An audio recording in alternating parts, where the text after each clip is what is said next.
This is actually a redo of the new book intro for The Witch in the Wood by T.H. White. I did not have a dust jacket for the book when I made that video, and now I do.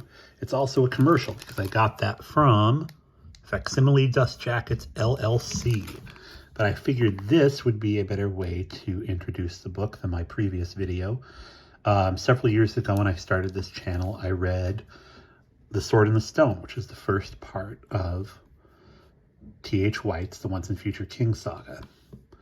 And it was all collected in one big book called The Once and Future King that has a version of The Sword and the Stone, not the same one that I read you. It has pretty much all of the third book, The Ill-Made Knight, and then something called The Candle in the Wind, which is the end of the book and was only published in there. It does not have the Book of Merlin, and it does not have this version of The Witch in the Wood at all. It has something called The Queen of Air and Darkness. This was only published once, and as far as I know, I am the only person who has ever read it online. Where we're at right now, I've actually read the first 7 chapters of it, but this will end up being the first video in the playlist, and we'll give an introduction to the novel, which is The Witch in the Wood. Some 150,000 delighted buyers of T.H. White's inimitable novel, The Sword and the Stone, should be eager to follow the further adventures of the wart who grew up to be King Arthur. T.H. White's fans may almost be described as violent in their enthusiasm. No book published during 1939 received a wider or more lyrical press. For confirmation of this somewhat sweeping statement, we refer you to the back flap of this jacket. The Witch in the Wood introduces an element of farce into the Arthurian legend. The lady of the title is none other than Queen Morgause of Lothian and Orkney, a woman of undeniable if slightly synthetic charm, and in the course of the story she does her best to ensnare those two priceless knights, King Pellinore and Sir Grummore Grummerson. All this while her husband, King Lot, is away at the wars, of course. The action of the novel shuttles back and forth between Merlin and Arthur at Caerleon and the Battle of Bedegraine and Mr. White's inspired lunacy at Lothian. But it is, again, impossible to tell you just what the story is about.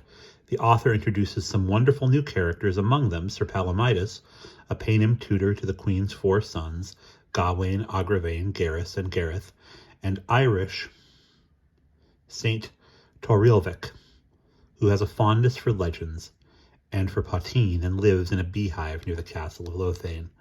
Mr. White delves into the lore of the unicorn, including the method of its capture, has Grummore and the Paynim psychoanalyzing the questing beast. He describes an ice carnival staged by Queen Morgause, which must eventually take its place as one of the most hilarious passages in English fiction, and he has old Pellinore pouring forth his love in some supremely garbled sonnets indited to Piggy, the daughter of the Queen of Flanders. There you are. The Witch in the Wood is just as funny and probably just as profound as The Sword and the Stone, but, like its predecessor, it is really indescribable. And here's what people said about The Sword and the Stone. From the very first page, this story demands superlatives. It is an excellent book, a grand book. Although it is an enchanting book, the humor varies from slapstick to sly, gentle, to uproarious. The Sword and the Stone is a rare concoction of wisdom and humor, a tremendously welcome book for any time of year. Beatrice Sherman in the New York Times Book Review. The story will recall Davy and the Goblin, and back of the North Wind, and Wind in the Willows. It is blessed company indeed, and the Sword and the Stone belongs there rightfully and proudly. William Soskin, the New York Herald Tribune Books. The book is riotously funny, breathlessly, joyously, not at all in the leisurely tempo of old romance. It proceeds with unwearied gusto and endless variety of invitation.